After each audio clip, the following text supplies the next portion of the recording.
Salam, bu Bizik Talk Show efirdədir. Studiyamızın qonağı təhlükəsizlik məsələləri üzrə ekspert İlham İsmayılovdur. İlham müəllim, xoş gördük sizi. Xoş gördük.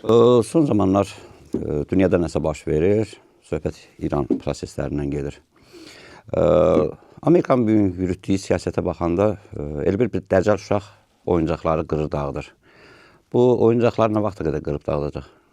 Trump hakimiyyətdə olduğu müddətə qədər, yəni ki, Amerika Birləşmiş Ştatlarının prezidenti olduğu müddətə qədər bizim o sizin çox belə simvolik şəkildə ifadə etdiyiniz kimi bəzi məsələlər ənənəvi Amerika siyasətini görmədiyimiz üçün tək nəinki Amerika siyasətini bütövlükdə dünya siyasətinin ənənəvilikdən çıxdığını görəndə doğrudan da bir dəcəl uşağın həqiqətən də ki dedikləri. Necə ki uşaq bu günləri bir söz deyir, sabah başqa söz deyir. Biz faktiki olaraq Amerika prezidentinin dilindən də dünyanın çox qlobal məsələlərinə elə bir yanaşmalar görürük. Belə fikirləşəndə indi biz onu təkrar eləmək istəmirəm ki, bu günləri bir söz deyir, sabah başqa bir təkrar eləyir. Amma bütün bunlar hamısı çox katastrofik şəkildə belə dünya üçün təsir olur. Katastrofik şəkildə. Misal üçün, mən İrandakı rejimi qəbul eləmirəm. Məsəl üçün, bir fərd olaraq, yəni ki, bəşəri rejim deyil, yəni teokratik rejimdir, olduqca, hətta mən deyərəm, anti-bəşəri bir rejimdir, belə də bu rejim. Amma sən buna qarşı çıxırsansa, bu çox mükəmməl hazırlıq olmalıdır. Mən hətta deyərdim ki, bax, Maduro da orada bir rejim idi də, əgər bu əməliyyatı çox dəqiqliklə yerinə yetirilirsə, biz bunun hüquqa uyğun deyil bu məsələlər. Amma tutaq ki də ən azı bir əməliyyat keçirsənsə, bilirsən ki, burada mükəmməl bir əməliyyat oldu. Elə deyilmi? Yəni Venezuelada. Amma İranda biz bunu görmədik. Düzdür, İran Venezuela deyil, güclü dövlətdir. Amma güclü dövlətə də gərək güclü bir mükəmməl plan hazırlayasan. Necə ola bilər ki, İrana hücum eləyəsən, Hürmüzü nəzərə almayasan? İran üçün əlində atom bombası yox, Hürmüzün olmağı ilə atom bombasına bərabərdir. Çünki o yalnız İrana və yaxud da Amerikaya təsir edir. Əksinə, Amerikaya təsir dünya iqtisadiyyatına təsir edən bir məsələdir. Əgər neft qiyməti bir Hürmüzün bağlanması ilə qalxır, 2 dəfədən artıq qiyməti qalxırsa və bu dünya iqtisadiyyatında az qala böhran səviyyəsinə çatırsa və bundan sonra da yeri gəlmişkən hələ qalxmaq ehtimalı çoxdur. Bütün bunlar mükəmməllik olmadan o filmdə deyirlər ki, Qafqaz əsrindəki siz real planlar vermirsiniz. O birisi deyir ki, bu voluntarizmdir, yəni iradi qərarlar. Bax, o iradi qərarların qəbulu bəzən mükəmməllikdən uzaq olur. Real plan olmur. Yəni ki, əgər fikirləşirdilər ki, Əli Xameneyinin ölümü ilə bu rejim dəyişəcəkdir, yəni orada elə deyil, oradakı sistem çox institutlaşıbdır və çox möhkəmlənibdir. Bu nəzərə alınmalıydı, kəşfiyyatın fikirləri nəzərə alınmalıdır. Bəzən mən fikirləşirəm ki, kəşfiyyat ola bilməz ki. Çünki burada bir neçə kəşfiyyat işləyir. Həm Mossad işləyir, həm Mərkəzi Kəşfiyyat İdarəsi işləyir. Ola bilməz ki, bu planlar, oradakı vəziyyəti açıq şəkildə deyilməsin. Görünür deyib, amma nəzərə almayıblar. Bax, siz dediyiniz kimi, o dəcəlliklə nəzərə alınmayıb. Necə ki, sonra fikirləşirdilər ki, yəni ki, quru əməliyyatı keçirsinlər. Quru əməliyyatı keçirmək üçün quru qoşunların baş qərargah rəisi deyir ki, bu keçirmək fəlakətdir. Neynədir? Mayor rütbəsində olan indiki müharibə naziri, birisi də müdafiə naziri deyil, müharibə naziridir. Xəqsət dedi, bunu çıxartdı. Yəni ki, istifaya göndərdi, onun mühafinləri də artıq avtomatik olaraq getdilər. Yəni, bu da onların tərəfi. Bunlar da onun ki, burada İranın ərazisinə 10.000 nəfərlə hücum eləmək mümkün deyil. Sən gedərsən uzaqbaşı, sahildə müəyyən bir yer tuta bilərsən və yaxud da ki, Hark adasını tuta bilərsən. Hətta oranı tutandan sonra o qüvvəni saxlamaq da olduqca çətindir. Amma İlham müəllim bir şey də var ki, o Donald Trump'ın ittiham fikirlərinə baxanda nələr eləmək istədiyi, İran enerji sistemini darmadağın eləmək, körpüləri dağıtmaq, bu hardasa hərbi cinayətdir. Biz gözləyə bilərikmi bir müddətdən sonra Donald Trump'a qarşı bu hərbi cinayətlə bağlı məsələ gündəmə gətirilsin? Siz düz deyirsiniz, hərbi cinayətdir və artıq bunu Amerikalılar özləri səsləndirirlər. Amerika siyasiləri, konqresmenləri səsləndirir, bu hərbi suçdur.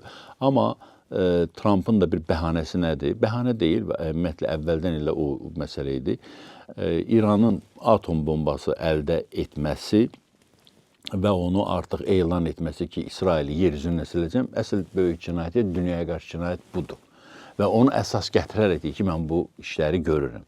Və yəni fikir verdinizdə, yəni ki, atom bombası əldə edəcəyi hər dəfə də onu xüsusi vurğulayır ki, biz imkan vermirik və verməyəcəyik də ki, İran atom bombası əldə etsin. Atom bombası əldə etməsi təkcə İsrail üçün yox, Amerika üçün də, dünya üçün də təhlükədir.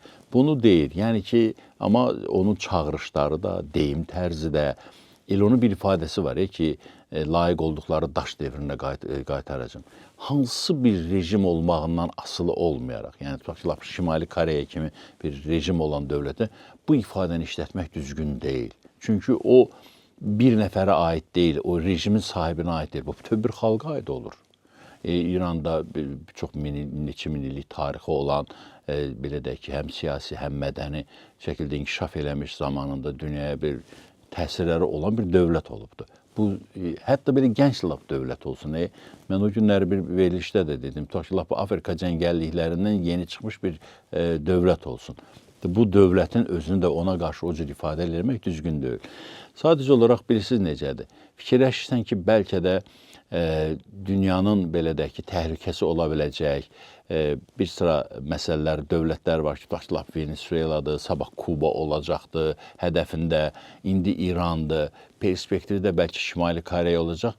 Amma bütün bunları bir normal bir xətlə aparılsaydı, deyərdin ki, amma Rusiya-Ukrayna müharibəsində sən təcavüzkarın daha çox tərəfində durursan axı.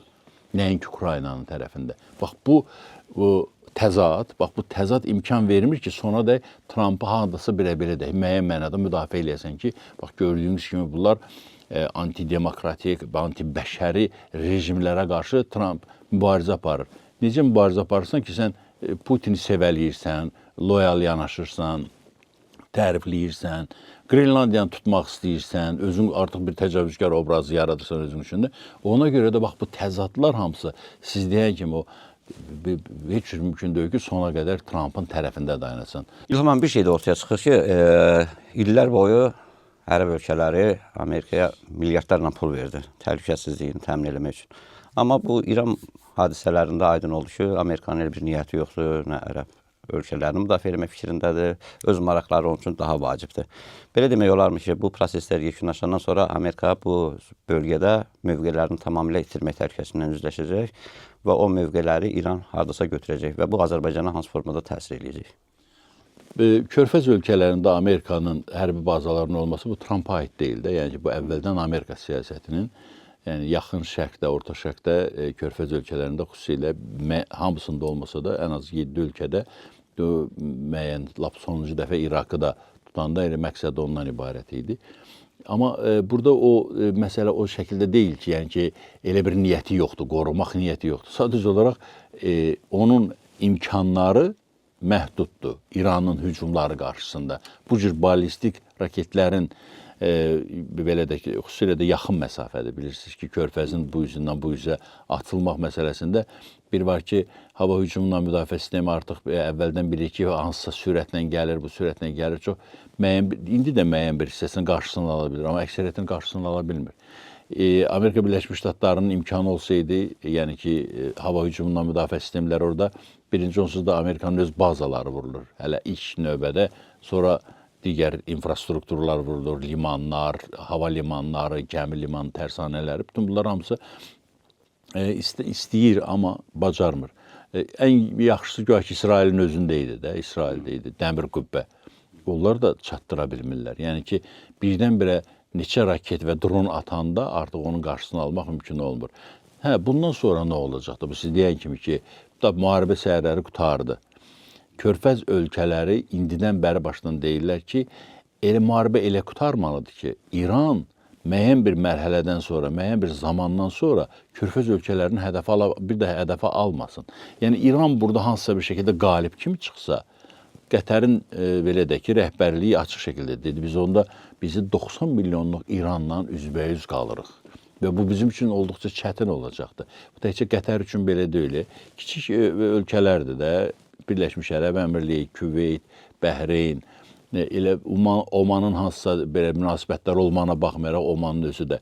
Orada müəyyən mənada güclü Səudiyyə Ərəbistanıdır, oranın da kifayət dərəcədə infrastrukturunu İran hədəfə ala bilibdir. Ona görə də bax perspektivdə Körfəz ölkələri və Amerika münasibətləri artıq bu Trump dövründə belə də ki, biraz laxlayıbdır. Yəni ki, zəiflədi. Birdən-birə artıq yenidən daha yaxşı formaya keçmək və Trump hakimiyyətə gəldiyindən bir ay sonra ərəb ölkələrinə gəlmişdi. 3 trilyon dollar vəsait qoyulması haqqında belə də razılaşmalar əldə edildi. Bundan sonra bilmək olmaz onlar həmən vəsaitlər oraya yatırılacaqdı, yoxsa yox. Və hətta ki, Amerikanın yeni bir prezidenti, yeni administrasiyası, tamam başqa bir siyasət, əks siyasət və çox güman ki, elə belə də olacaqdı. Tamamilə anti-Trump siyasəti, ənənəvi Amerika siyasəti yeridilməyə başlayanda ola bilsin ki, yenidən elə həmən bazalarda funksiyasını yerinə yetirsin. İranla nə olacaqdır? Əsas məsələ perspektiv ondan ibarətdir. Amma ən əsas əldə edəcəyi nədir? 47 illik sanksiyalar üzərindən götürüləcək. O götürülsə İran çiçəklənəcək, həqiqətən də çiçəklənəcəkdir. Yəni ki, daha rahat yaşayacaqdır. Əgər o maddələr, yəni o maddələr, açığı deyim, 15 maddə İranın xeyrinədir, Amerikanın xeyrinə deyil. İranın xeyrinədir.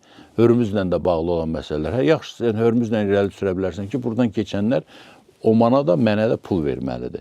O protokol qaydasında artıq müəyyənləşə bilər ki, hansı rüsum, necə tətbiq olunacaqdır ki, uyğun gəlsin. Yəni ki, dünya iqtisadiyyatını bir də böhrana salmasın istədim. İndi hər gəmidən 2 milyon dollar alır. Yəni ki, elə bu müharibə apara-apara xeyli pul qazanıbdır.